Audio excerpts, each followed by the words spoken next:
Hello everybody and welcome to another special update here from the QPW team. My name is Davyd and I'm sure many of you have already seen me and my partner Bella in many of the videos here on our YouTube channel. Now today I want to introduce a talk that we did very recently to a special spiritual group, you can say, which we are involved in looking at various quantum financial systems and the future of crypto, but from a more spiritual perspective. Now, I'll talk more about that a little bit later on, but I wanted to give a 10-15 minute sort of preview update before that video, which follows immediately after what I'm about to share. So there are a number of things that we would like to share from our side at this point. First of all, I want to say again a huge level of thanks and gratitude to everybody who has contributed in different ways to my healing process, and I want to give a bit of an update on that because I've had some very good news in the last few days really. I spoke to my surgeon after I got my first scan and x-rays done just over a week ago on my feet to see how they're healing. And the news is really, really good. They're healing super fast. The heels have now almost come back together and bound again. And there was some complications, particularly with the left foot, to do with some of the tendons, and the surgeon was a little worried that maybe I'd have some issues there. But I was a good patient. I did everything that I was told over the last 2 months, and I spend a lot of time meditating and keeping myself in a good frequency, and most of all, talking to my feet on a daily basis, giving them a lot of love, giving them a lot of energetic healing, and so on and so forth. So that means, actually, now I've been given the green light by my surgeon and also my physiotherapist to start doing a series of stretching exercises with my feet to actually bring the muscles back, because obviously after not walking for nearly 3 months, which is what it is now, a lot of the muscles have wasted really from the waist down, particularly from the knees down. Everything is pretty much gone because those calves and those feet muscles and even toes have not really been used. So I now have a 2 to 3 week process of regular stretches several times a day, moving the toes, the feet, even the ankles actually. Yes, the ankles are pretty sore. And that is my objective. And hopefully sometime by the end of this month, as in May or maybe the first week of June, I should be ready to stand up, which is kind of a mind-boggling thing really. It still takes me some time to get my head around these things. To stand up is something that I took for granted for the rest of my life. And then for the last 3 months, I haven't been able to do it. So that's kind of a big deal. And then we'll begin the serious rehabilitation process of physiotherapy, rebuilding the muscles, and basically learning to walk again. As my surgeon said, when you have that level of disconnect between the mind and particularly in this case the feet and the legs, what can actually happen is you forget to know how to walk because you haven't done it for a while. And so it seems kind of weird, and I'm still mentally preparing myself for that. But just wanted to give an update because by all reckonings, I'm healing super, super fast. And I want to share a couple of the reasons why I think that is actually, and how that relates to the video talk that me and Bella did, which we're going to be sharing immediately after this update, and where we see things moving forwards. Now, if you've been following our channel for a while, maybe you've caught some of the episodes of the Quantum Compass that me and Bella put out every 13 days, tracking both the current Mayan wave spell, the astrology of that wave spell, and also introducing some plants and cosmology. You might also have watched some of the really interesting so-called Netflix series that myself and Leslie Shankman have been doing with the Cosmic History Codes, which is really working with what we could call the more fixed star cosmology of our soul through the Antares codes. A really, really beautiful pathway that myself, Bella and Leslie actually ended up recording last year, which is also on quantumplanet.world, where you can start to activate the various different galactic codes within yourself. Now, these come through the forms of different archetypal beings such as unicorns and dragons, and we can say angels and serpents and whales and dolphins and a few others. But really and truly, those also are the representation of certain star system energies like the Pleiades, the Sirians, the Nibiruans or the Anunnaki, and quite a few others too. So very, very interesting material. But also to come back to my accident and my recovery process, it was very clear to me very quickly once I got home from the time in Guadalajara, which was challenging for a variety of reasons. We had to stay there for a few weeks after the surgery so the doctor could come and tend to my wounds and check on them. That was a really critical period where if anything was going to go really kind of awry, it could have done, and thankfully it didn't. Used lots of healing and meditational techniques to get through that process. But once I got back home and then spent a lot of time here on myself, Bella also had to depart to go and be with her family. I spent a lot of time on my own meditating pretty much every day, sometimes for several hours. And I also had to trust a lot because being here in Mexico, there are often things in the world around us that are a little more challenging.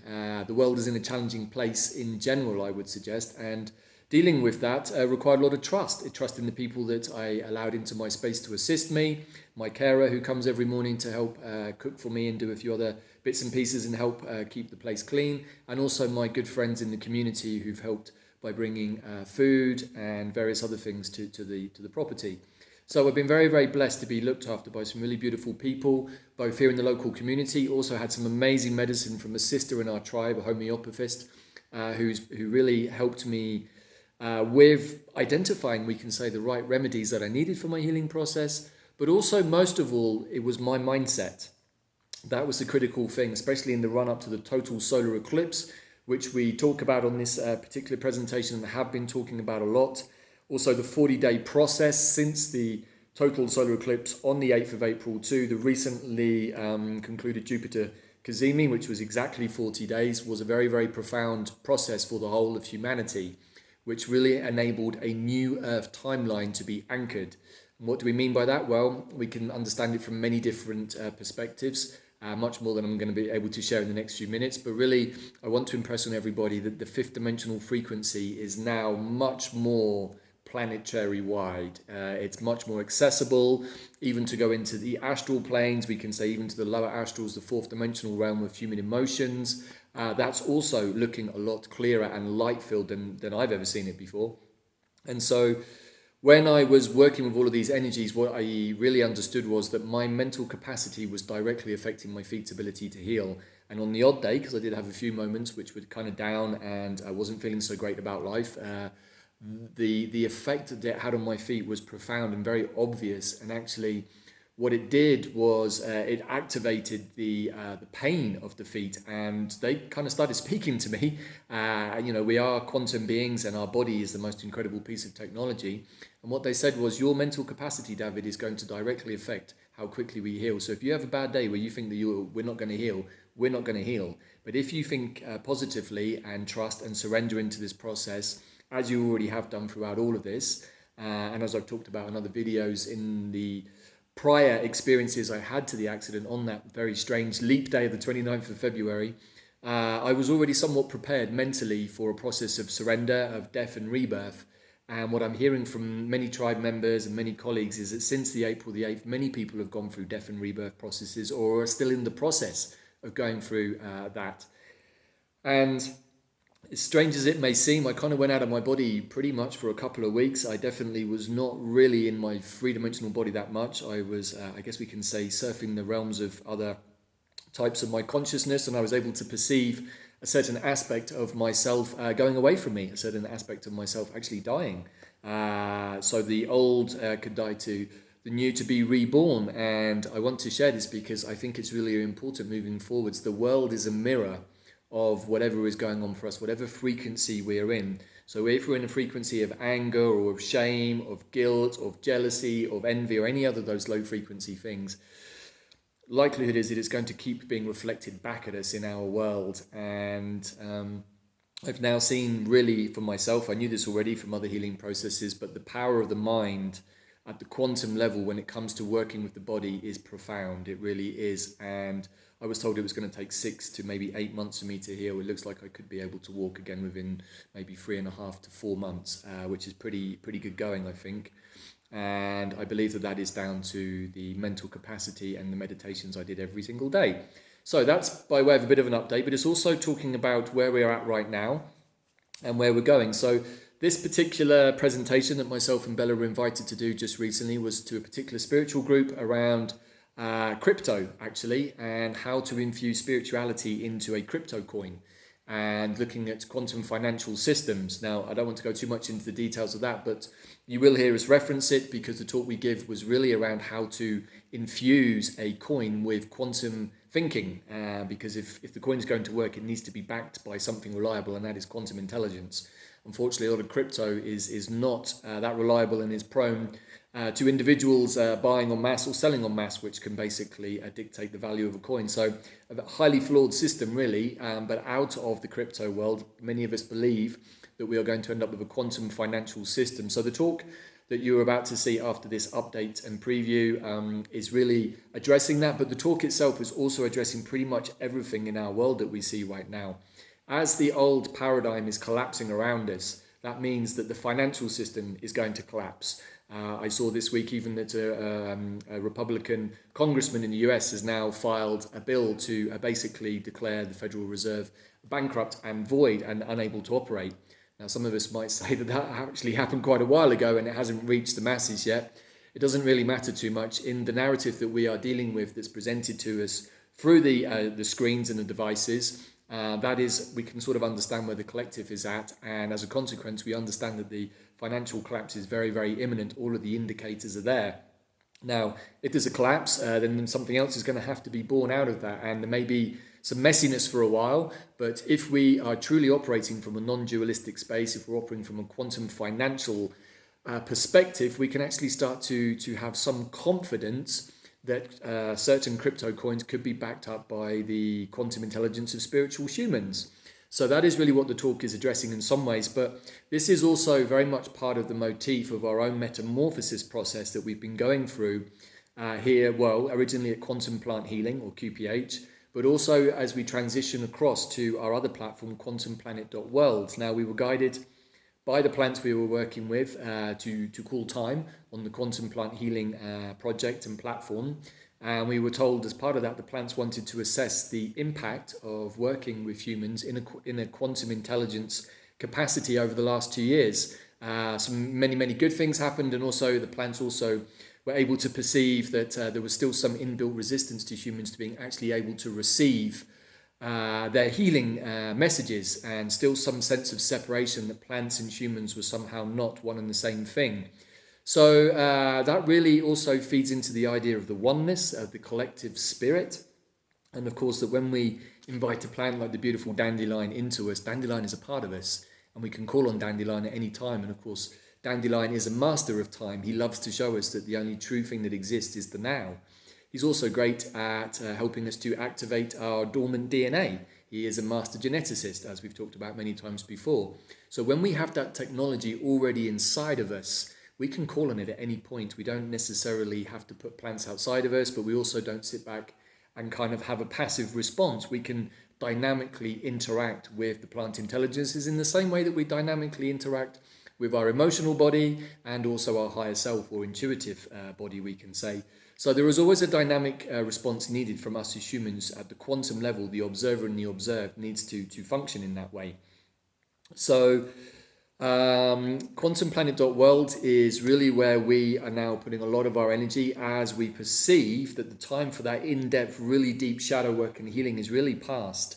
That kind of came to its conclusion, quite a few of us now realize, on April the 8th. And we've been on a different New Earth timeline on that 40-day voyage, we can say, of the collective. And we just arrived, many of us can perceive, into some sort of new frequency reality. It's still very new. We're still exploring it. We're still trying to work out how to navigate through it. And to that extent, myself and Bella have just recently released the first chapter in a special navigation guide to quantum consciousness, basically creating a galactic atlas for New Earth. Now, that's working with many of the modalities that you'll know us for, including plants, including Mayan time, including astrology, including cosmology, to show that there is a different way that we can start to navigate the new reality that is going to form around us. The old Gregorian calendar, as we've talked about before, is really something that's incoherent. It doesn't really make an awful lot of sense. And for sure, when we found out that it was originally set up by Julius Caesar to collect taxes, it all started to make a lot more sense. So these are the sorts of things that we're going to see collapse in the world around us in the coming weeks. I would suggest very, very soon. In fact, 2024 looks like the pivotal year when everything has to change. But also, we shouldn't be afraid of change. If we're resisting change because we don't know what it looks like, chances are we're holding on to something that really wasn't set up to serve us that well. And of course, many of the last few years, we've had to deal with the offered medications and many other inverted aspects of our healthcare system, we can say, but also we can see that our political system is really not functioning properly and is, we can say, possibly corrupt, or maybe definitely, depending on your viewpoint, almost to the point where most of us have switched off and not paying any attention right now, which is fine.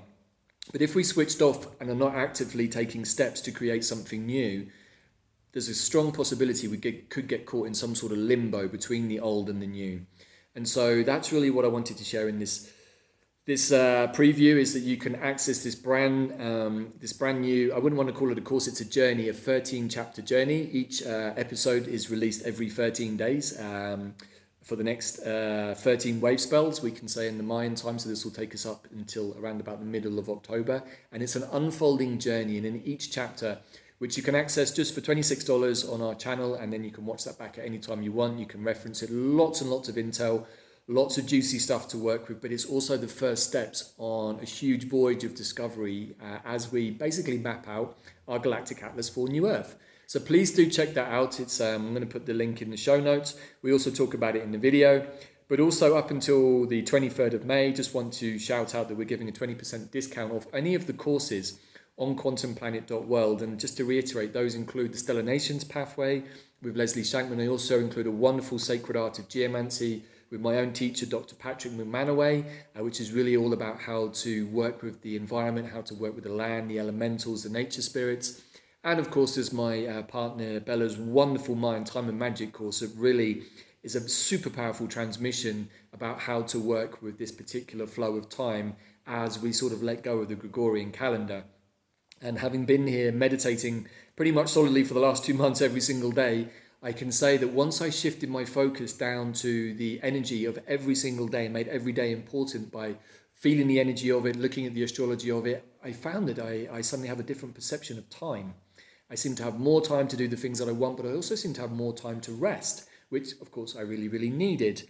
So I think that's pretty much it.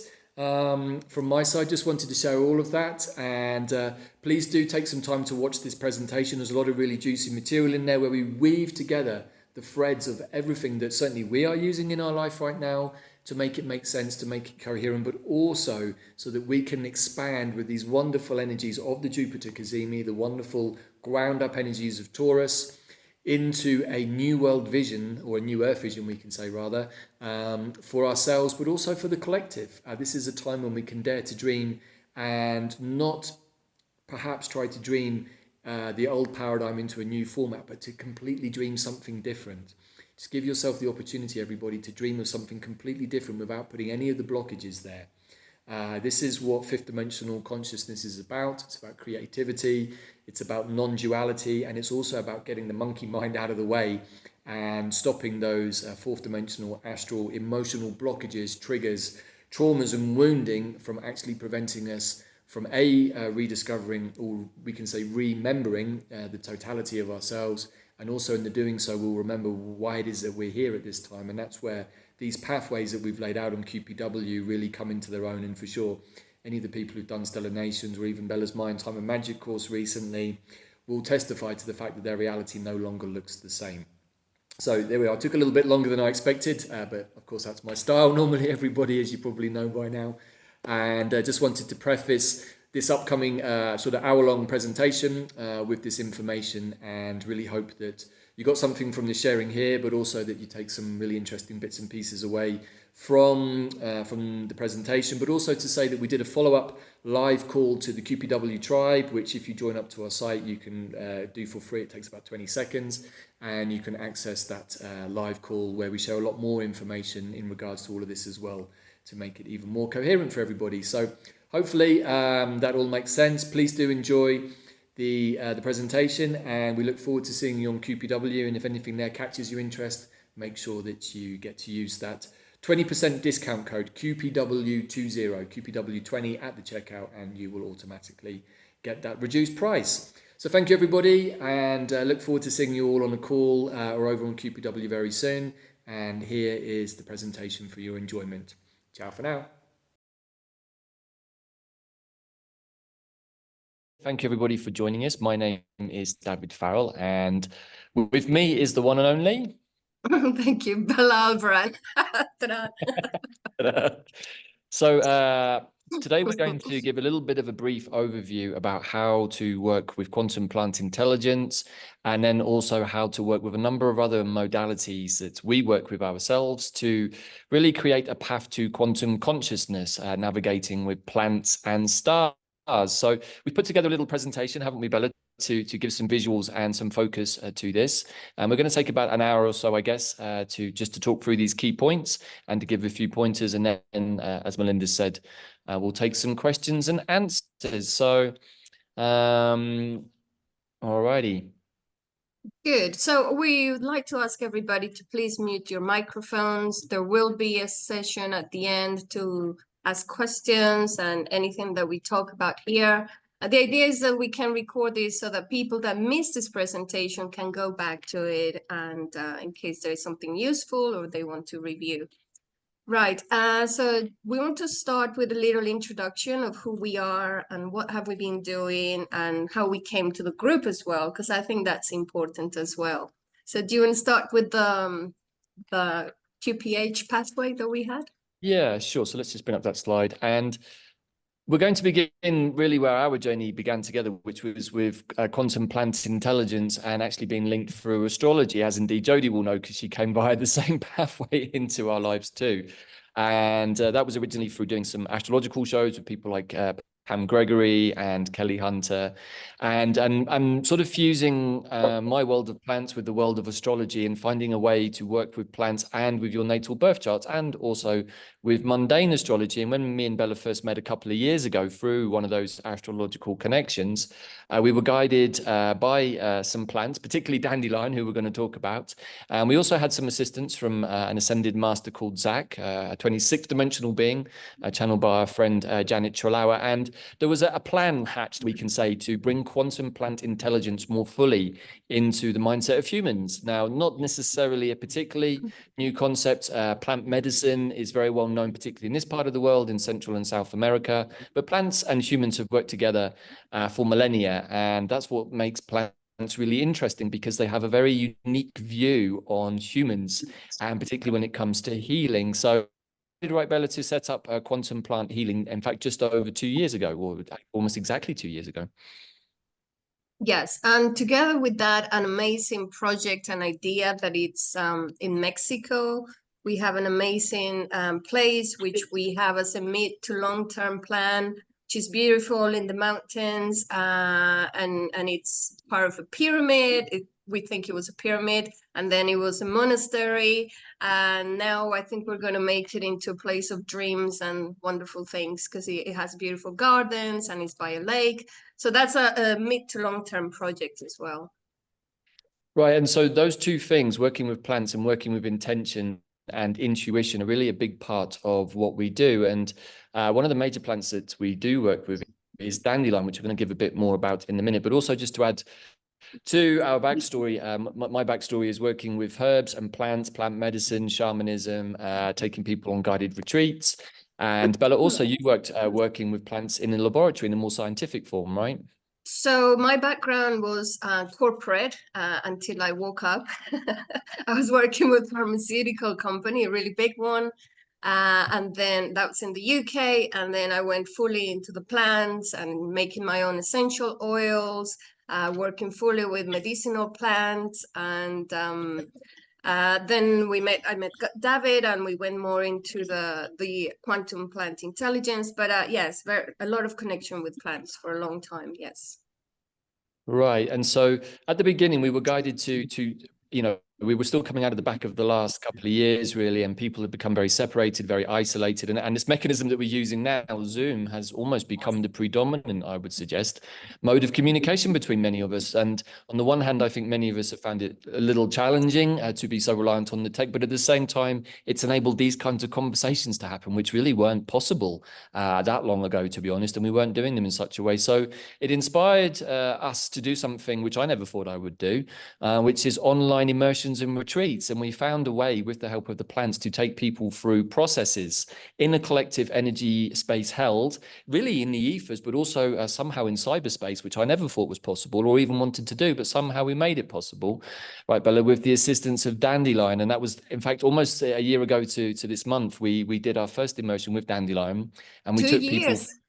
2 years. 2 years, sorry, 2 years, yes.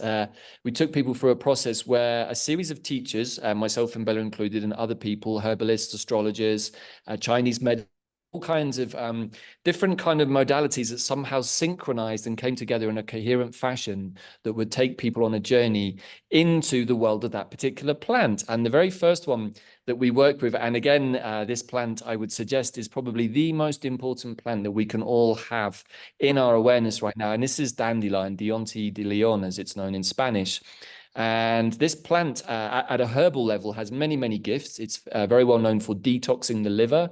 And that's probably, as we would say, exhibit A here in the world of plants. The need to detox heavy metals out of the body is imperative, absolutely imperative. We live in a society that has poisoned us, unfortunately, for most of our lives with heavy metals and toxins in the air, in the water, in our food, almost everywhere. And dandelion, along with some other plants that we're going to talk about today, is probably one of the key plants, right, Bella, for helping us to detox the system of those unhelpful toxins. Yes, but what the plants wanted to show us and teach us and help us communicate to other people was the aspect of our multidimensionality. They wanted to show us that we're not just in 3D, that we have a 4D, 5D, and that we can work with this higher self aspect of ourselves and how to embody it more and more.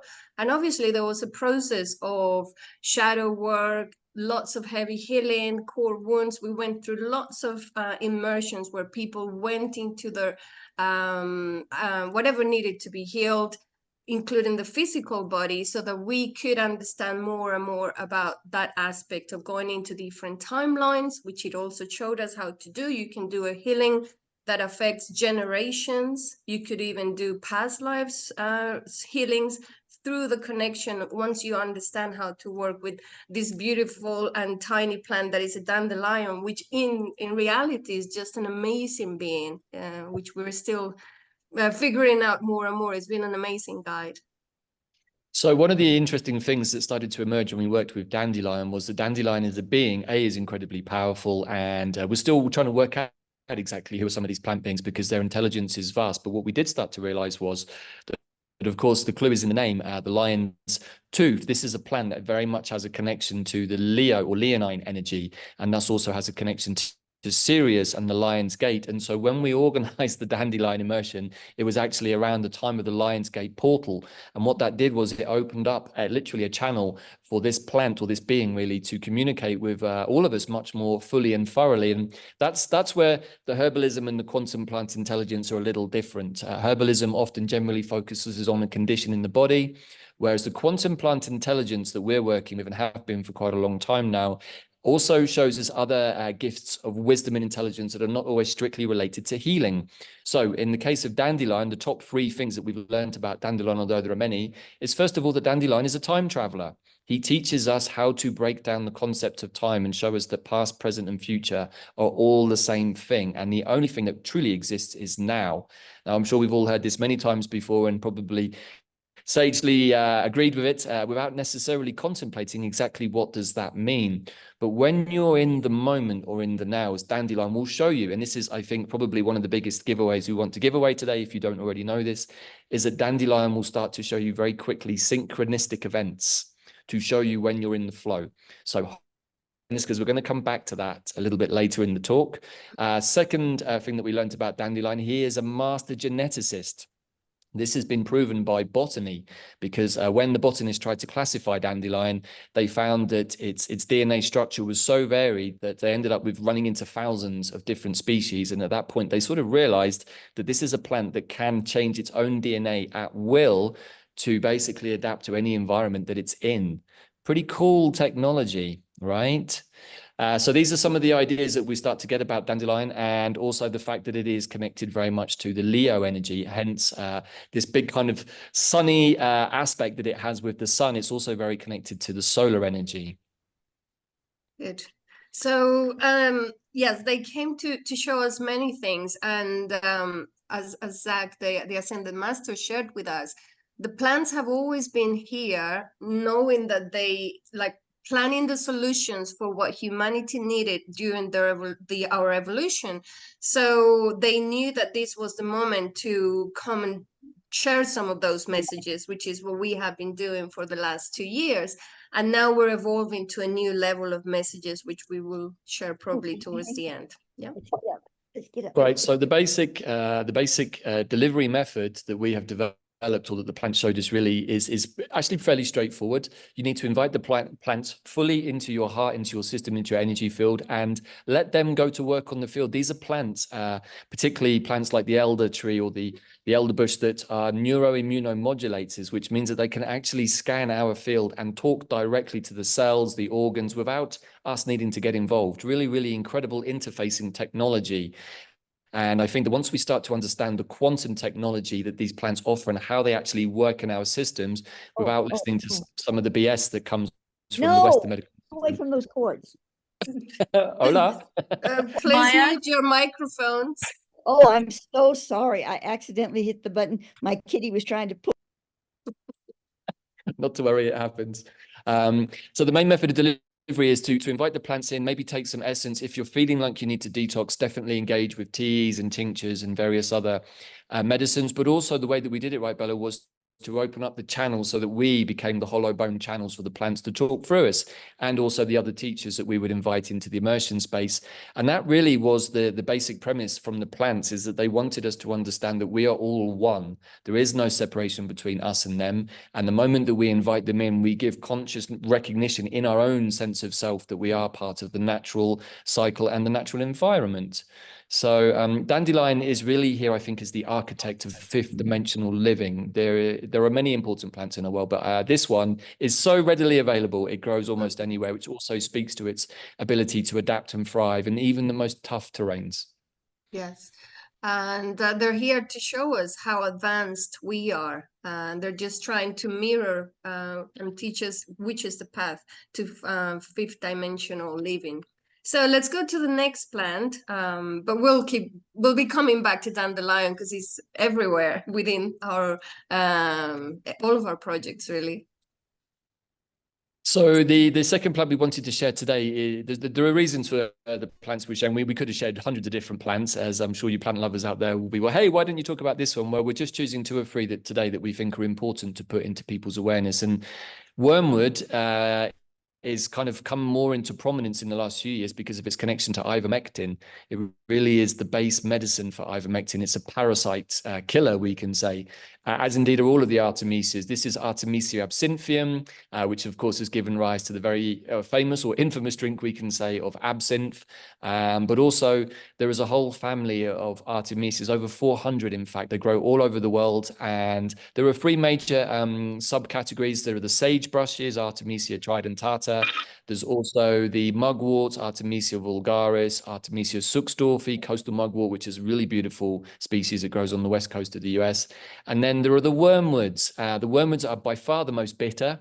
If anyone's ever drunk a wormwood tea, you'll know that you want to put a little bit of honey in that and not make it too strong, because otherwise it's going to make your face curdle. But these plants are really, really amazing at getting rid of parasites, first of all in the body. That's mostly what they're known for. But this is a beautiful thing about plants, is one of the major things that we've learned over the years is that whatever a plant does in the body, it also does at the energetic level, both terrestrial and extraterrestrial. Now, without going too far out and going too woo-woo, Artemisia absinthium particularly specializes in off-planet parasitic energies, of which we've had a lot to deal with over the last 4 years. So these are plants that if you've never done a parasite cleanse before, I would recommend doing one immediately. I generally do a parasite cleanse every 18 months if I can, but I've done so much work with wormwood over the years that I just kind of top up a little bit with tinctures when I feel I need it. But right now, we have been dealing over the last 4 years, particularly with a very parasitic energy. So with clear intention and with the application of medicines like the Artemisias, we can actually cleanse our system both for physical parasites in the gut maybe, or in the organs, in the digestive tract, or we can actually remove them at the energetic level where they might be feeding parasitically on our energy. Very, very important, very strong plants. And it's not only the wormwood, we work with many other artemisias. We had an immersion where we talked about many of them, and we shared a lot of information about them. Very powerful clan. And another one that works really well with wormwood, we mentioned it in the Quantum Compass show, which is our YouTube show, and it's horsetail. And maybe we can mention it here too, which is a very important plant also for detoxing, for getting rid of heavy metals, but also to bring more silica into our bodies, which is really important when it comes to being able to receive more light in the middle of this process of being in the photon belt and receiving more light. Our bodies are undergoing this metamorphosis, and we need to be able to receive more and more light. And that is part of this change of carbon to silica bodies, and horsetail is helping with that, and is also really good at doing similar energetic things as wormwood. They work really well together. That's one of the other amazing things that we started to learn, was that plants can be alchemized to work together. When you're working consciously and having almost like conversations, we can say at the quantum level with plant intelligences, we can invite them in. We can say, hey, I really need some issue. I've got some issues going on here. Can you help me with this? We also use our pendulums a lot sometimes, where when we were initially communicating with plants, to talk with plant spirits through the pendulum until the friendship or recognition become stronger. I certainly did that a lot when I first started out on the plant path about a decade ago. These days, it's a lot more straightforward. I've learned the language of the plants, and they tend to communicate a lot through pictures and synchronicity, hence why dandelion is such an important part of this process. Once you understand that plants want to keep you in the flow and keep pointing you, they really, really work with your higher self's intuition in that way. And you start to learn that the language of plants is something quite different. And when we say we have conversations, I often think people think that we're having, picked up the mobile phone and we're in a half an hour chat back and forth. And it's not exactly like that, but in the meditation space, if we take a bit of essence and we call the plant in, we can have these intuitive images or ideas or sensations or feelings that come through. And after a while, we start to understand, oh, like this is an anchor energy for dandelion. He makes my energy field feel like this, or wormwood will come in and allow me to feel like this. But one of the amazing things about wormwood also is that it's very, very precise. It's a plant that has the details very much in its awareness. So at a quantum level, it likes to focus on doing things in the exact moment of time. So it also works very well with dandelion in this regard. Dandelion is all about divine timing and showing you that every moment is divine. It's like you can never do anything wrong with dandelion. He's one of the most cheerful plant spirits you'll ever meet, but he also always wants you to have fun. The wormwoods and the artemisias are a little more serious. They often have to deal with the more heavy duty, we can say, dark arts end of the spectrum. They're very, very scorpionic. The artemisias, they feel very much like sisters in that regard from the world of the Scorpios. And they want to deal with shadow. They really want to help you illuminate those parts of your energy field, the bits that are maybe blindsiding you or that you can't see.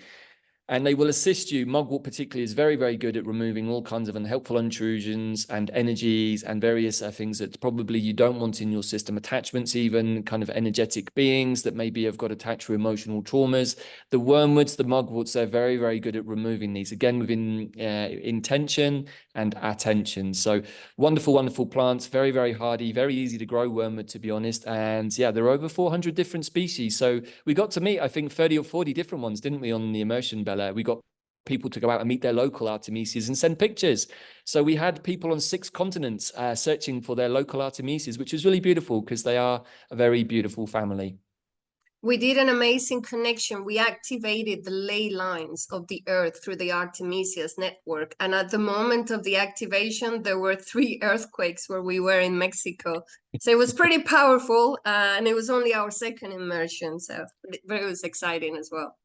And Good. as a final, as a final thought, Bella, at the quantum level, also what we know about the artemisias, and you can understand this from moxibustion, which is the Chinese medicine art of burning moxa or Chinese mugwort over an acupuncture point.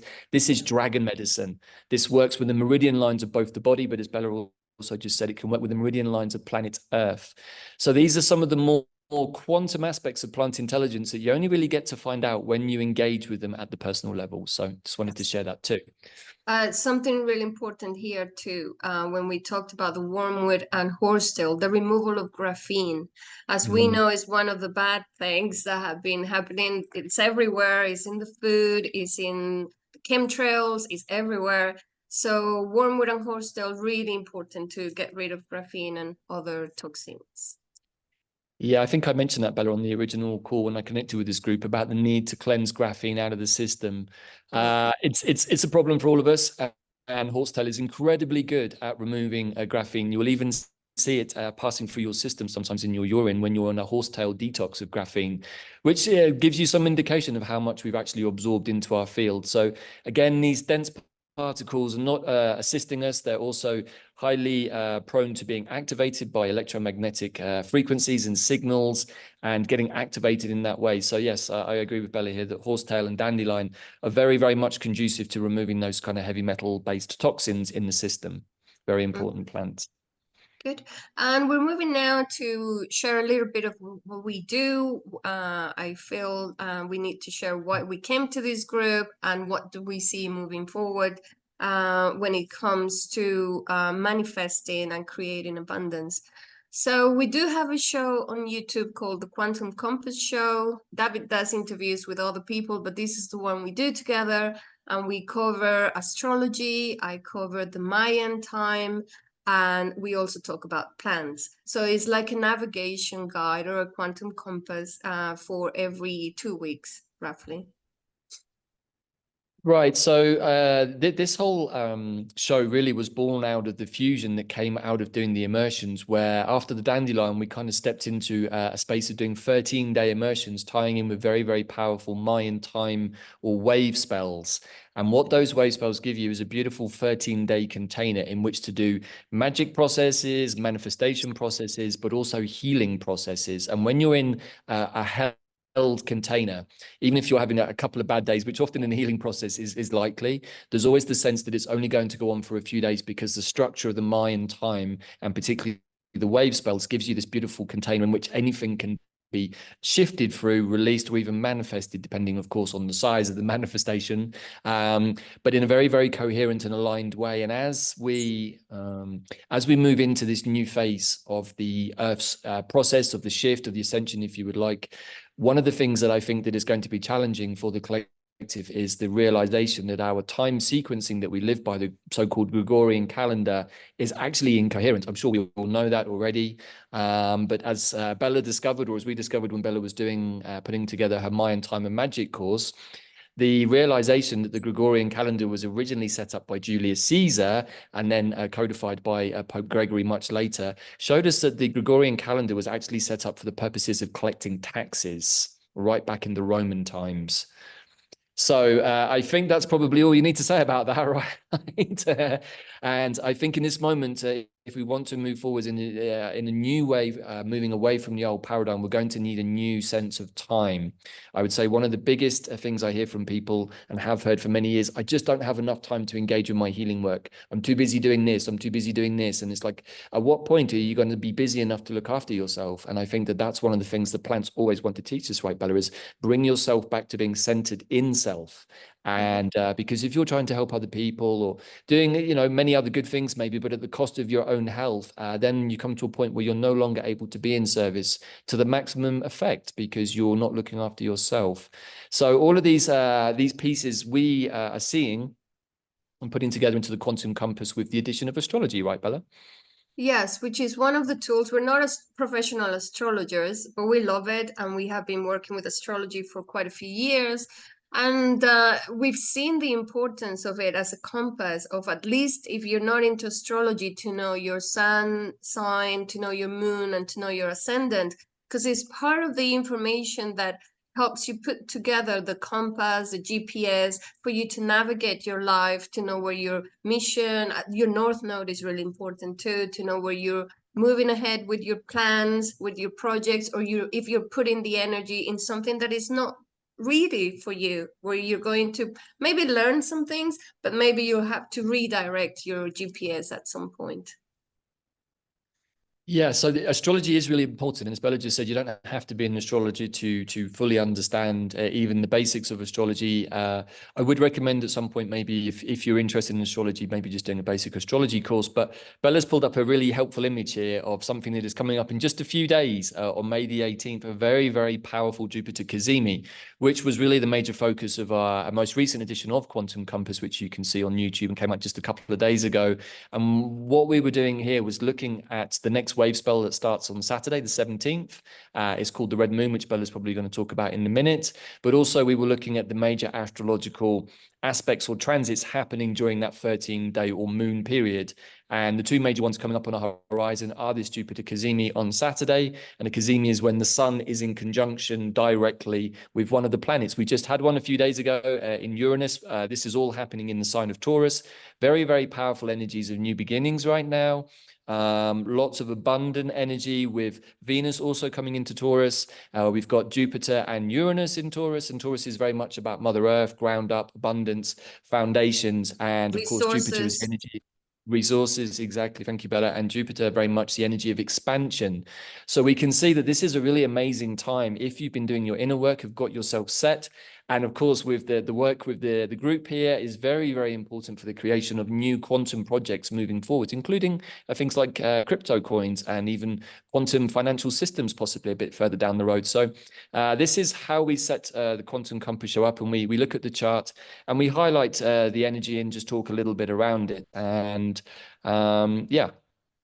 Yeah, it's mostly to let you know that there are very good moments to do certain moves. For example, when it comes to these kind of projects, we're in a perfect timing between now and the 23rd of May for these kind of projects to do with quantum or with blockchain or any of those things. And so it's good to know when there are open doors to move ahead with some of those projects. And astrology, we combine the astrology with the Mayan cosmology, and it's just an amazing path, and it's proven us to give us amazing results. And as Bella said, we have a very powerful full moon coming up also on the 23rd in Sagittarius, which again very much speaks of the energy of expansion, of abundance and moving forwards. But this is where the rub comes, is like we can read our astrology and we can act dynamically with it, or we can sit back and be passive. And if we do, then probably not so much is going to happen. And this is one of the major teachings from the plants, is to work with intention. Be very, very clear in your intentions, but also be coherent in where they're coming from. If you are dreaming way off piste and it's not really in alignment with what your higher self wants, it's probably going to be a lot more difficult to manifest. And if we have more base energies in our intentions, i.e. accumulation of power, status, wealth, then also maybe those things are not going to come out quite the way that we want either. But that's not to say that we can't have abundance. And in the new earth to come, I think we're going to value abundance in a different way. And what we're looking to do here, right, Bella, is create different, we can say, navigation charts, how to pull these various threads together and make them work for you. Mm-hmm. And one of the things that I brought to Quantum Plant Healing and quantumplanet.world, which is our other platform, is the concept of working with galactic time, which is some of the heritage we have from some of the Mayan cultures, which were in Mesoamerica. And what they showed us is that it's so important to get back into the natural cycles that are connected to the planets, to the moon. They track the movement of Venus, of the sun, of the moon, to such accuracy that now the scientists are measuring and realizing that they were much more accurate. And we're talking about even the times of about 1000 BC. And so many planets they were working with, we hadn't discovered them in these Western cultures for many centuries. So not only did they know about the cycles of the planets, but they also understood the concept of the energies of the days. So it's not like in the Gregorian calendar where it's just numbers like May 15 or whatever. Every single day has an energy that you can work with.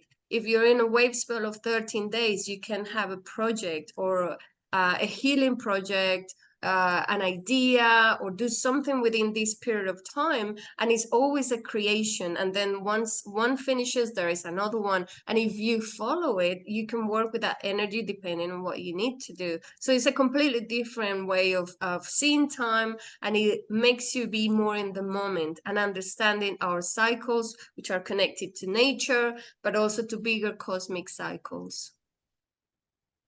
It's actually a really beautiful way to live or be that's different probably from what most of us are used to. And because of that, it can be a little challenging maybe at first to start to break down the overdependence on the Monday to Friday weekend kind of routine that we in the West have been heavily programmed into, mostly in a place of servitude, I would suggest.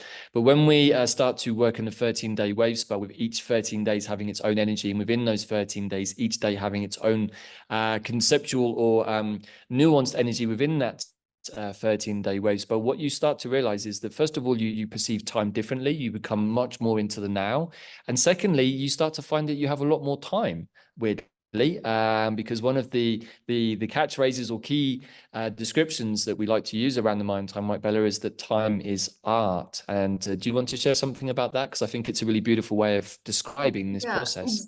That and the idea of the current Gregorian calendar gives us a number of months that are uneven. They don't connect to anything. Some months are 28, others 29, others 30, 31. They keep our mind confused, and they have numbers that don't relate to the number of the month it is. So it's all about getting our minds confused. And if your mind is not in synchronicity with the natural cycles, it's harder for you to manifest the reality that you want to manifest. So this is the importance of bringing it back to what we want to create, even with this project, and we'll talk more about this. But now we are synchronizing ourselves to a cycle of 13 moons, which is the natural cycle. Nature, women, we're all synchronized to 13 moons. We are also synchronized to number 13, which is the number of creation. So it's more about an invitation of like, okay, there is a different way of doing time, because if enough people are working with a coherent time or way of tracking time, then we can manifest as a group. But if we follow the Gregorian, it's just going to keep our minds completely confused and in something that doesn't take us anywhere. It's always going to be manipulated. So one of the big steps that we see everybody moving forward into the newer timeline, coherency, you're going to hear this word a lot, I think, moving forwards, particularly in spiritual circles, but particularly from us, coherency and resonance, and coming into resonance with your own divine blueprint for your life is a big part of what's about to happen for everybody. And rather than get pulled into what you think you should be doing or what somebody else expected of you, or maybe you went to university because mum and dad wanted you to be a lawyer and you ended up being a lawyer, but it's not really what you wanted to do. This is a time where we all get to actually remember who we are and why we came here and what is our purpose here on the planet at this time. And I think that for most humans, those would be two of the biggest questions we would ever ask ourselves. And of course, maybe some of the masses, they're distracted by the usual things, the box sets and endless holidays and whatever is being pumped out on the goggle box. But that's not for us to worry about. As we move forward, everybody will find their own place in the right moment. And one of the things that Bella has put together recently, which I found to be super useful, even having been working with this mind time for the last couple of years, is this mind time and magic course. And there are several components to that, right, Bella? Yeah, so because we saw the results of working with these containers of wake spells of 13 days for healing and creative processes, and more people wanted to find out about it, I put together an online course, which is in our platform, quantumplanet.world. And there you get to know about the history of all of these ancient calendars, how to work more with the Mayan calendars, how to find out about your galactic signature, which is a code that talks to you about your higher spiritual life purpose. And so if you have a mission and you understand that there is a lot, you have gifts and talents that you can share with the world, then you get on track with what you're supposed to be doing. So the course covers the galactic signatures and also how to use all of these now for this moment, for manifestation and for this moment of evolution. We're in the middle of this big quantum shift, and I try to give the tools there for what we do, and using the Mayan time and magic. Yeah, it's an incredibly profound transmission really that Bella has channeled through here from her own lineage, her own spiritual lineage, her own cultural heritage as well. And it's very, very easy to follow. It's very much a mixture of reference guides, because there's quite a lot of material to learn. It is a slightly different language for those of us that are not used to it. But also I would like to share from my own point of view, from the point when Bella first showed me my galactic signature and my glyph, which is the cosmic skywalker. It suddenly made sense of what had been going on in my inner world since I was a child, a side of myself that I'd found difficult to share because it didn't really fit with the Western mindset. And to be a skywalker is really to be someone who is able to walk through different realms of consciousness fairly easily. I'm naturally able to do that, but that hasn't always fitted very well in the environment that I was brought up. So what it's done over time is allow me to feel more that I can be myself and actually live my galactic signature, rather than living the face maybe of some of the other characters I've worn in my life. I also worked in the corporate world for a long time as an event organizer, working in random fields such as car parks and traffic management. So I had to be a businessman for many years and wear that face. And then for a long time, I've also been a plant medicine healer, but those were never really my true self. And when Bella does glyph readings for people, it's like an activation happens, and it's like this galactic part of yourself wakes up and remembers, oh my gosh, this is who I truly am. All of the other bits and pieces are facades and disguises, maybe even what we've picked up along the way. And when you combine the Mayan with the astrological blueprint that you come in with, your natal birth chart, you can really learn a lot about yourself. And that's okay. It's not a case of being egotistical or full of your own stuff. It's like you want to know who you are. You want to know what is the truest and most holistic extent of yourself.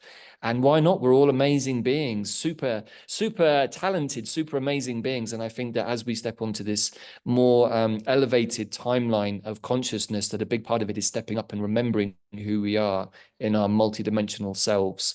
I don't know what could be more important, and also what could be more expansive. Hence why we have this Jupiter Cazimi here 40 days after that incredibly powerful total solar eclipse that happened on April the 8th.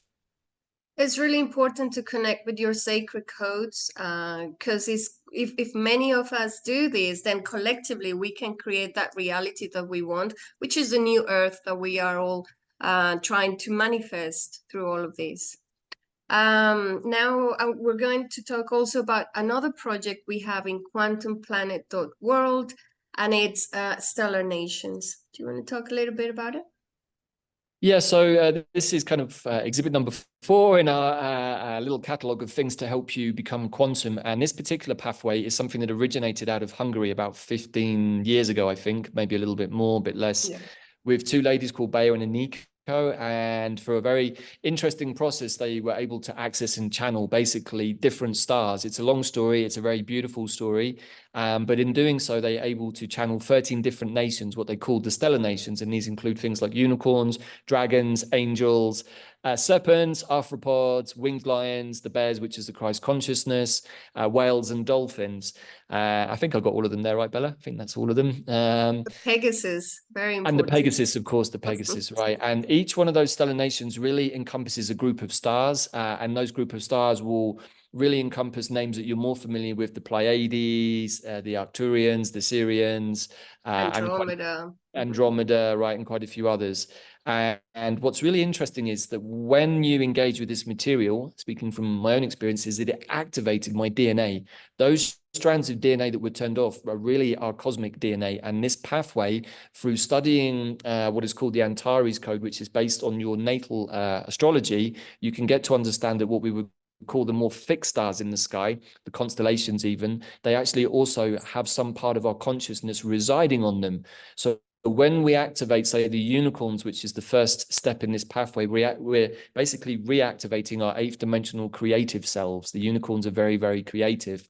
But also what this wonderful pathway does is tell a story of the cosmos through archetypal energies, which when you read your own chart and you feel into the life that you've lived, you can see where your fallen angel has manifested itself, or your fallen dragon self has manifested itself. But you can also see the higher notes where maybe your magic side from the nations of the serpents, who are really the Anunnakis or the Nibiran people. So all of our upstream cousins that we carry the DNA of, they're all basically featured in these 13 different stellar nations. And there is a beautiful story that unfolds that is both the past, the present, and the future, which again is where our good old friend Dandelion comes back in, and where we start to bring all of these different threads of the astrology, the Mayan time, the plants, and our cosmology or our cosmic DNA into one place, which is really us. We are a vessel for all of these things. And the more attention that we give them, the more we're going to be able to see that about ourselves.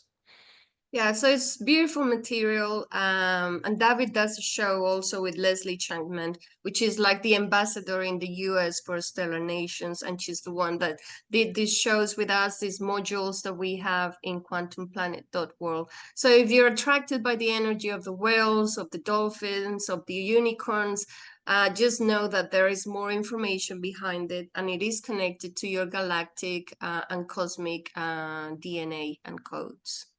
Okay. Yeah, very much so. In fact, I just released a brand new show today featuring the upcoming Jupiter Cazimi on Saturday, and we look at the stars that Cazimi is activating, and it's really beautiful to see the story that comes through. We've done a series of these now, and they're so coherent as to what is going on down here in our world. They almost give us this navigational guide to, oh my God, this is why this is coming up for me now. This is, you know, some part of myself getting activated here. So we're using all of these tools around us, everybody, to navigate what is quite choppy water at the moment. You know, the end of an epoch, the end of an era, it's never going to be a clean handover. There's always going to be a little bit of collapse, death and rebirth, phoenix energy. And a lot of what we are trying to share is not to get overwhelmed by it, not to get swept away by the water, but to get your beautiful old school longboard out and start riding those waves like you were in Hawaii in the 60s or something, you know. So that is what we're trying to do, is to stay above the water, to stay light and not have the density in our fields, which is going to drag us back down into some of the more perhaps tumultuous things that we could see in the second half of 2024. And offer a series of paths that you may be interested in. So you may be more connected to the galactic information, so you could go with Stellar Nations. You may be more interested in the nature of time and go for Mayan. You could be into geomancy, which is land healing, and we also have a course on that, which is also super important. Because part of what needs to happen at this moment for the planet is the reconnection of the planetary grid. Some of the nodes have been affected, and everything, like the way we've been living, our collective affects the planetary grid. And because our collective subconscious mind has been so blocked with all of the Gregorian time, with the amount of shadow that we've had to deal with everything that we've been told from government, education, medical system, you name it. It's so convoluted that the planetary grid is not in coherence. And part of what we can do as we do our inner work is we send that information to the quantum field so that we can do some of this work. But we can do it with the Earth as well, with the planet. And this is part of what this course is about. It's about land healing in your space, or to much bigger levels, which Davyd and I have had to do quite a bit around Mexico and the US in different missions, which maybe one day we'll share more about. Right. So the point of sharing this, everybody, is just that we are kind of sharing how we like to operate in the world and what is it we think is important, and also to show that maybe some of you out there might have, for example, more of the dragon codes from the Stellar Nations. Those are the elemental beings, the air, fire, water, and earth elemental beings. That's why they're so intrinsically linked with Far Eastern medicine. The Far Eastern people are very much linked into the dragon codes, hence the martial arts. And so what we have been guided to do over the last few years is to try and find the right people who are sharing these different pathways. In this case, my wonderful teacher, Dr. Patrick McManaway, who I learned geomancy from many, many moons ago. He taught me how to read the landscape, how to work with the elemental energies, how to talk to the nature spirits, all of course, which was a little easier for me because I was already working with plant intelligence. And so switching from elementals and plant intelligence backwards and forwards was something that became fluid and natural for me. So doing geomancy work is something that was already naturally in my codes. And that's the point here, I think, that we're trying to share, Bella, is go with what is natural for you. Some people might naturally be geomancers. Some people might naturally be sound healers or want to work with crystals. That's fine. There's a multiple array of different creative tools and gifts that we can work with. And that, I think, is a big part also of fifth dimensional living, is living in that place of creativity and working with the true essence of yourself, no matter what it's for, whether it's for healing, magic, or manifestation. And geomancy is something that speaks to a lot of people generally who like to work with plants and astrology, because it's all interconnected as well at the end of the day. Right, and all of this sharing from our side is mostly to as part of this group now. It's to understand the importance of raising our vibration so that we can create that abundance. And if we work as a collective, we can manifest these kind of ideas or projects like the one about this particular coin that we're interested in. So first, we need to look at a few things, and we've mentioned this. I've heard people in the previous calls talk about the factor about fear, and it's very important to address that. We need to look at where is that fear coming from, because any of those things can block the manifestation process. So it's really important to look at fear from different aspects, inner and as a collective as well. Do you want to talk about fear there before we move to? Yeah, it's never an easy topic to talk about, really, as indeed a lot of lower frequency stuff isn't. It kind of makes us all squirm a little bit and feel uncomfortable, which I guess is part of the issue here. And if we're carrying fear, and even this can get wrapped up in love. We were discussing this in the last few days. Sometimes the love of a mother wraps up her son in cotton wool, and he does, you know, she doesn't want him to get hurt, doesn't want him to pick up any pathogens, but also in wrapping him up so tightly, the little boy never gets to experience the bumps and scrapes of being a little boy. And so he's not super well equipped to adventure into the adult world when he hits 18. And that is a love that's based out of fear. And I think that we're looking at a lot of that in the collective right now, and it's being dressed up in you know, I want to be in the love and the light, but also what it's doing is preventing the more difficult frequencies from being released. And fear is one of those. I would say probably the most manipulated frequency that we have in us, or the one that's been used against us the most. And of course, the goggle box is one of those, the endless projections of various frequencies, maybe from 5G or HARP or any of those other modulating devices. They really go to work on our weaknesses and our vulnerabilities, which is looping back to the beginning of this presentation, is where the plants come in, because they also show us where those places are. And so we have to be honest with ourselves, meditate a lot. Am I getting triggered? Am I feeling anxious? Am I feeling afraid? If the answer to any of those is yes, there you go. That's where you need to start doing your inner work, because you're still carrying density if you're experiencing those things. And people get a bit angry sometimes, say, hey, it's my right to feel afraid. I'm feeling oppressed, or it's my right to be angry. Yeah, you can say that, that's fine. But while you're carrying those frequencies, it's going to be much harder to access the higher realms of consciousness, because it's keeping you in the density. That's kind of part of where the ego has to take a little bit of a humbling and say, actually, you know what?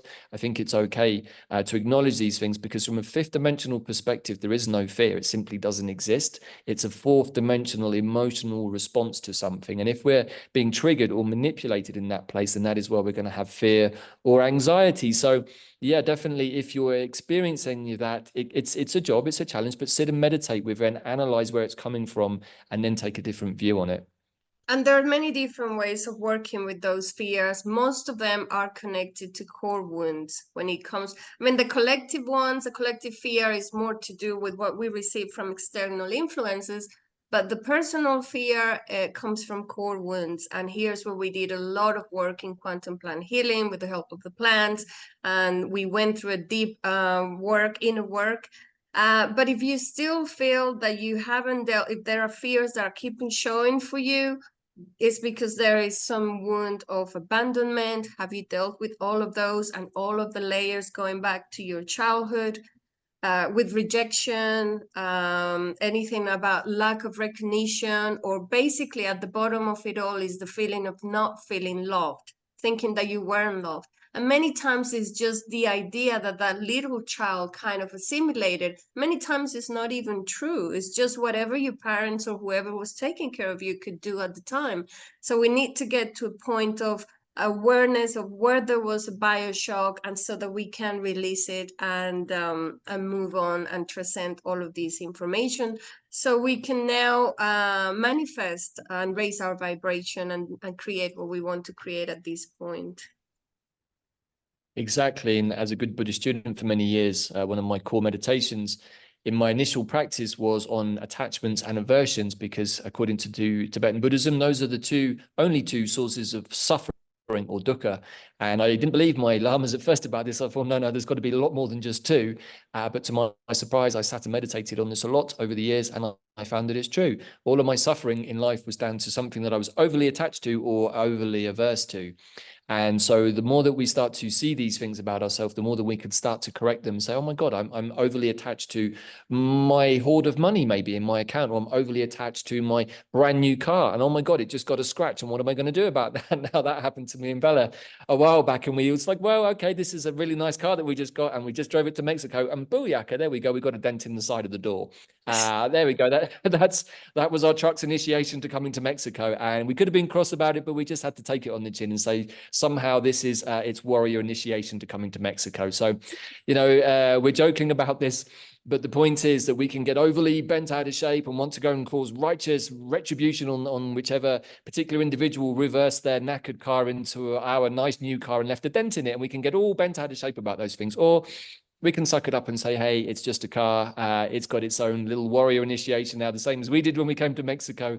And we can move forwards with lightness and laughter in our hearts rather than anger and retribution. And I think this is a really, really excellent way of dealing with lots of challenging projections, maybe from other people, challenging situations that may be arising in our world right now, or even challenging situations that may be about to arrive in our world right now. And I'm sure many of our audience listening today, particularly in relation to the coin, are going to be thinking about, well, what's the incoming financial situation? Is there going to be a collapse? Am I insured against that? Most general people are saying, look, there's going to be some level of loss, but it depends on your attachment to what you're losing that's probably going to cause you the suffering. So money is very, very transient. As my teacher, Dr. Patrick Emmanuel, would say, he said it's energy and it can be transferred. But he said, like all things, if it's hoarded and kept in a vault, it goes stagnant. That energy will go stagnant. Better to keep the flow moving. So a lot of this is about energetic flow and about not being attached too much to anything, including our own sense of self, right, Bella? That's also important. And understanding that a coin or a cryptocurrency also has a consciousness, that if we raise our vibration, we can make it move to our favor if we are all working in the same frequency. And in order to achieve that higher vibration, we need to be looking at some of these things, like, for example, judgment. If there is still self-judgment, or you're still judging the other, there is a lot of work to be done, because it will just keep on bringing more of the same. It will just keep on repeating until you learn whatever you need to learn from that judgment. So if you're still feeling that, please just take a moment to reassess, why is this giving me this feeling, this sensation? Why is it triggering me? Use lots of forgiveness and compassion towards yourself and towards the other, and understand that everybody's different. We need to be tolerant, and working with the astrology, with the Mayan glyph or galactic signature, and all of those things we've been mentioning, gives you that level of tolerance to understand we are all different. We all have gifts, we all have talents, we all have something to share. But when we create as a collective, we can create something wonderful. And this is a great opportunity, I say, with this group, to create something that is going to change the life of many people, and many beautiful projects for New Earth could move forward. Right. So rather than focus on the things that can go wrong, I could get cyber attacked, I could lose this, I could lose that, that invariably attracts more of the same kind of energy. So it's a self-defeating philosophy. What is much more interesting is what we have been sharing and what we've learned, which is to communicate with the consciousness of something, to communicate with the conscious of the coin that we're working with, and to understand how are we all going to work together to make this work. It's much more creative, and it doesn't have any of that fear energy in it. And also what it really shows is that we're working from the fifth dimensional manifestation place down into the third dimensional place of physicality. If we're trying to do it the other way around and try to engineer this from 3D up, it simply doesn't work. It just simply doesn't work, as anyone who's remotely quantum will understand. And the same is true about our health, which is why the Western medical system doesn't generally work that well, because it's trying to fix things only here. It's not giving any focus or attention to what are the energetic or emotional disturbances behind what is causing the disturbance in the body. As a healer for many, many years and clearing many people's vibrational fields and physical bodies, I can say with some level of certainty that everything I've ever witnessed that's a physical complaint in the body has an energetic component that is the origin of that complaint. I haven't found anything yet that doesn't fit that rule. So we can understand that what happens here in the 3D is the end of the line. It's almost like the end of the train line. And if we're only catching up to that fact now, it's like, oh my God, that's when we realize we suddenly get sick for no reason. Like we get to Christmas and we take 3 or 4 days off, as is common. Suddenly many people get sick at Christmas or on their holiday. Why? Because they hadn't slowed down long enough to take a few days to be engaged with themselves.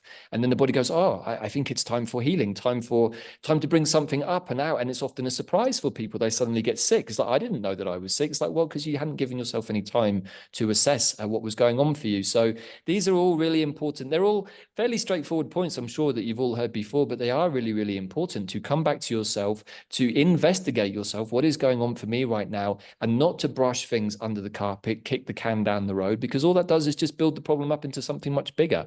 And when it does hit you fully and you have to deal with it, it's probably going to be a lot more painful or a lot more challenging. So a lot of this is preventative medicine, energetic preventative medicine. And on that point, then we need to talk about resistance, which is something that is big and is whereas in such a moment, is the shift is here, the change is here, and it's a moment for metamorphosis. It's a moment for going, flowing with the change of what's coming. But if we're still stuck with limiting beliefs of, no, I still need to put my money in this bank, or I still need to do this or that way, of everything that we've been used to, it's time to open our minds to completely new, different of doing things. And it could be like what we're doing with this project of the coin and the new financial system, which is, let's create a new way of doing things, and we can all contribute to the way we want it to look, but we need to be able to let go of what doesn't work anymore, or with the need of manipulating or controlling things the way they used to be. Something needs to be let go of so that we can create something new. Very, very important point. And sometimes in my meditations, I get to have a bit of a look-see in the astral planes of what is really, really going on for everybody here in this process. And what I've seen recently is consistently the same thing, is that all of the manipulating heavy, we would call them mafia boss forces in the world, have been removed. They're simply not there anymore. And so it's left me questioning what is holding up the current narrative that we are seeing playing out on the TV in front of us. And the simple truth is, it's all of us. We're holding up the narrative because we're too afraid to let it go, because we're more akin to these low frequency narratives than something else. And so it's a bit like the Stockholm syndrome that many people have talked about. It's easier to hold up, I'm still ascribing to this pain system because I know it. I don't know what that system over there is because I've never experienced it before. Therefore, I'm afraid of it. And it's kind of like that's the incoherence that we're dealing with in our world. Is like, and at some point in a death and rebirth phoenix process, which is what we're going through at the end of an epoch here, we're going to have a moment of trust where we jump and we surrender. And that's where having confidence in our higher self, and also to remember that we agreed to come into this experiment. We must never forget that we agreed to all of this. And if you ever have a moment where you're not sure what's going on, I would suggest that for me has been one of my major meditational points over the last few years, is I agreed to this. So why is this happening for me right now? Really important question we can ask ourselves a lot. And the invitation we have for the group with everything that we've been doing is for us to come all to a point of coherence where we're all thinking the same, where we're saying the same things about the project, where we're feeling and visualizing it happen and being successful. But if there are too many doubts or fears or things like that, then it could jeopardize the project, I think. And I think we can do this. There are a lot of spiritual people I know in this group, many people that have done lots of amazing work. And I think it's very possible that we create something amazing. And also just to say on that note that when we're working together, it's not that we're not discerning, or it's not that we're querying things. We do that all of the time. The process of discernment is super, super important. But if we're being deliberately obstructive because we're running a fear-based program somewhere in our system, that's a different kind of thing altogether and not helpful. And if we're working in a group dynamic, I think that we all have the responsibility to ourselves and to each other not to bring that into the mix and not to project our own fear-based ideas into the mix, which will then actually lower the frequency of what we're trying to do as a group or as a collective. In this, we're presenting all of this information here in the context of the project that we're all involved in with you guys and gals, but also this is a motif that we use for pretty much everything, right, Bella? And this has led us to our latest offering, which is coming out on Saturday, 13 Steps to Manifesting New Earth. Yes, a navigation guide to quantum consciousness. So many people that have been following us and working with us have done a lot of inner work, but they are ready to, they have been dreaming with us and now they are ready to create, to manifest their dreams, to create some of their projects. And I feel that this also could be very useful for this collective, which is 13 steps, 13 chapters or episodes, where we give you the keys of how to put that dream into a container and make it happen. And this is the offer that we have for you guys at this moment. So this is a kind of a culmination of all of the things we've been talking about here this morning, but also of our work of several decades of inner work, and as teachers, both of us in different modalities, working with energy, working with plants, working with many different things.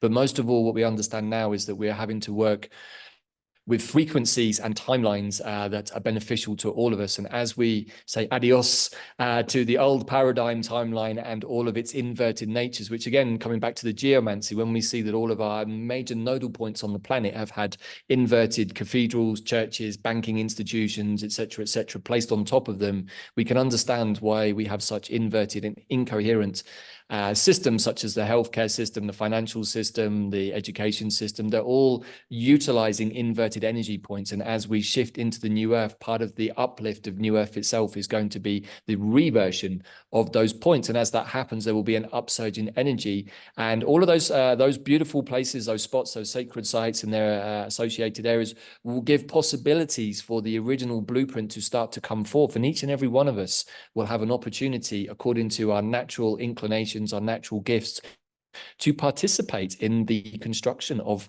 the new earth that we're all moving into. But as always, it requires some dynamic interaction from our side to do so. And so this new 13 chapter offering from us, there will be a different chapter released in the video format, easy to watch, just for $26 every 13 days, or every wave spell for 13 wave spells. So this is a journey that we're unfolding here. And each episode or each chapter can be dived into at any point, rich in content, rich in ideas, lots of energy being transmitted, both myself and Bella, through this from our different lineages and backgrounds. And if you watch these kind of storybook chapters, we can say you should receive the energetic transmissions, which will start to activate those various possibilities within yourself. So we're super excited about this, right, Bella? It's kind of a culmination of what we've been working on for the last few years. Yeah, we were told by the Ascended Master as well that he will be coming through in some episodes and also some of the plants. So there will be transmissions directly from them at some point during this new path. We're very excited about it. And really and truly, this is our way of encouraging people to step onto our QPW or quantumplanet.world platform, which we created over a year ago in preparation for this moment. And really, this has 4 major initiatives covering healing, art, earth, and cosmology, because we perceive these to be the major creative or points for healing and internal transformation that are going to be needed for the new earth. And we place art and creativity very much in the center of all of this, because as we said earlier, time is art. And when we're in that creative mode, we start to find that naturally everything around us starts to vibrate to that level of the 5th dimension, of the goddess energy that's also returning very strongly into our world now since that eclipse. And this is our platform. It's created with 5th dimensional intelligence and consciousness. So the Deva of our website, we give conscious awareness to everything that we create. Everything is done very precisely, using astrology, using the moments when the energy is most conducive. And in that way, even with a website or with a coin, you create a Davic spirit that is made up of that precision and that intelligence that you're imbuing into it. And when you start to look at everything in your world in that way, your world is just one big playground, because everything has a possibility to be interacting in that way dynamically with it. And I think that that's also a big part of what me and Bella want to share moving forwards, is that start to look at the world like that, rather than a fear-based, challenged Krypton factor exercise. It can be something that's much more playful and uplifting and light, and everything can have that touch of magic about it.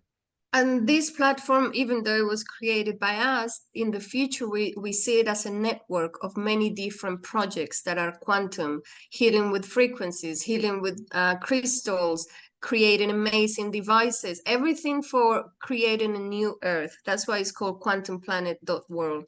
And that's what we see, a new world that we all participate with our ideas, with our energy. And this is our invitation to you. If you feel like there is something that you need to share, that you want to share, or maybe once you develop your projects, we can then present it here. And if you're interested in anything that we showed here, like the Mayan course or the stellar nations or the geomancy, we're going to have a discount up to the 23rd of May, right? Until the full moon, a 20% discount for with a code. What is the code?